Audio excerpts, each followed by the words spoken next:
Тема с продължение. Днес беше намерено тялото на затрупания от лавина сноубордист в Банско. Около обяд 28-годишният Виктор Гърдев от София е намерен мъртъв на 3 метра дълбочина под снега.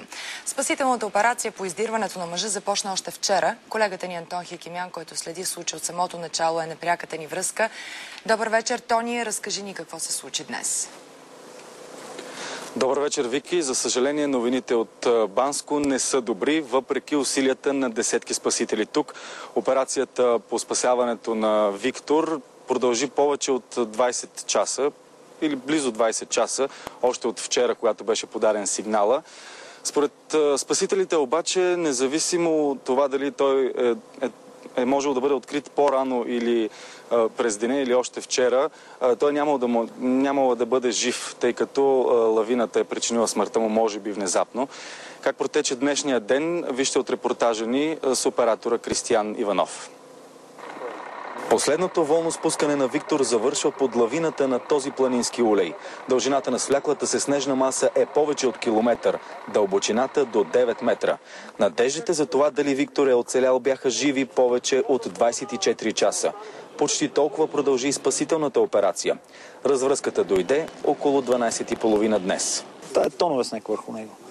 Според лекарите, при подобна лавина шансът да бъде намерен жив е почти нулев. Ако при падането просто се създаде от издишването на въздуха под формата на камбана, се казва, нали, за да може да поема въздух, шансовете да оцелее при по-късно намиране са по-големи. Дълбочината беше 4 метра. Нямаше камбана, значи шансовете му са били, също не е имал шансове. Румен е един от ръководителите на операцията. Остава на мястото на лавината до 2:30 снощи. Към екипа му от Банско се присъединяват и спасители от близки населени места.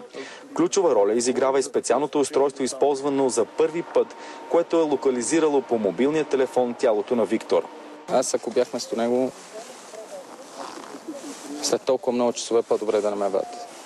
Хани се е спуснал по същия улей малко преди Виктор. Били са приятели. Не ми се искаше да го намеря под тази маса. И не ми се искаше аз да го намеря. Като копаеш за приятел...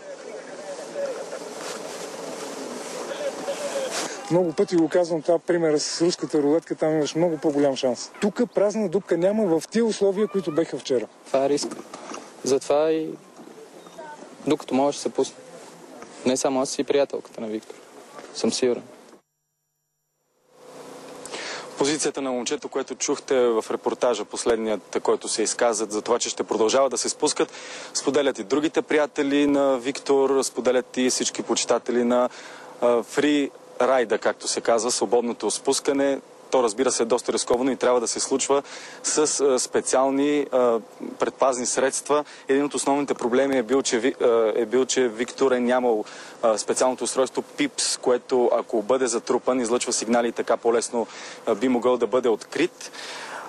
Подобна екипировка за лавинна безопасност трябва да има всеки скиор или сноубордист, който предприема рисковани спускания, особено по писти, особено извън пистите по-скоро, защото Виктор се е спускал в паркова зона, както и неговите приятели.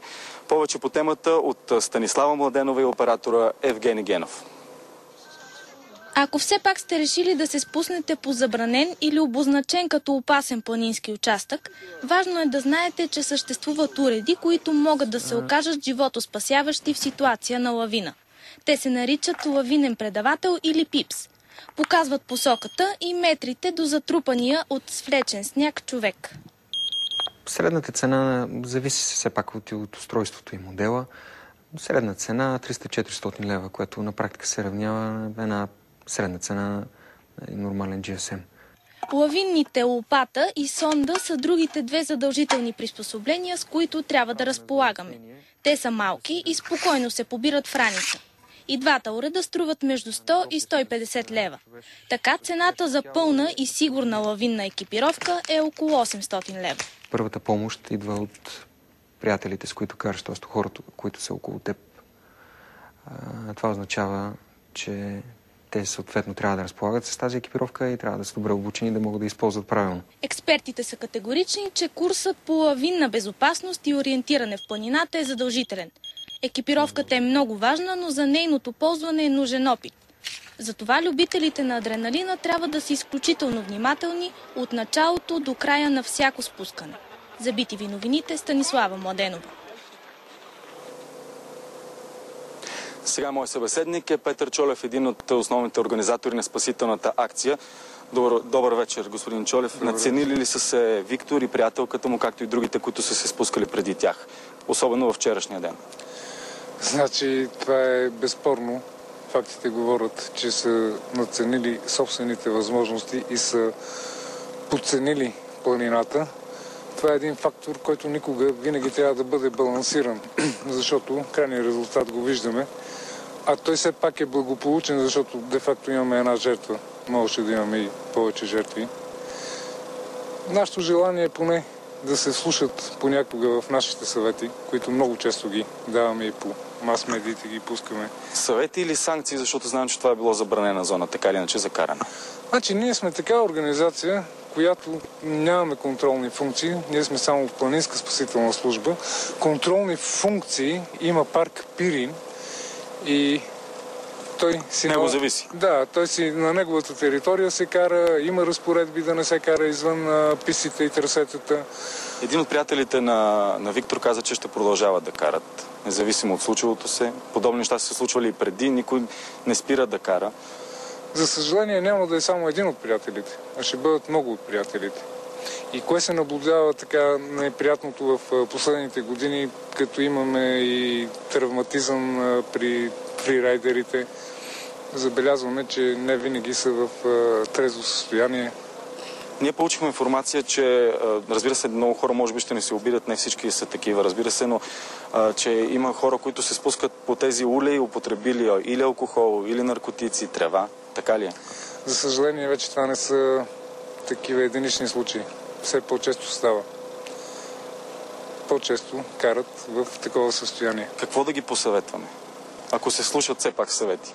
Значи Пирин планина е една много красива планина, привлекателна е. Тя е привлекателна и с този спорт, фрирайдър. Пирин е с подчертан алпийски характер.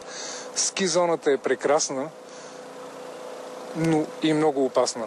Много опасно. Да, нека това, което е извън пистите, нека така да се слушат в нашите съвети, особено когато метеорологичната обстановка не позволява А и самите те са подготвени. Благодаря ви, господин Чолев. Самият Виктор е ски учител. Неговата приятелка също е много добре подготвена, но хората се надценяват понякога или подценяват планината, така че за всички фрирайдери нека наистина да преценят добре обстановката преди да се спуснат по улеите, защото явно не можем да ги спрем. За съжаление, един човешки живот по-малко. Вики. За съжаление, благодаря Антон Хикимян за спасителната операция на Банско и за опасностите в планината.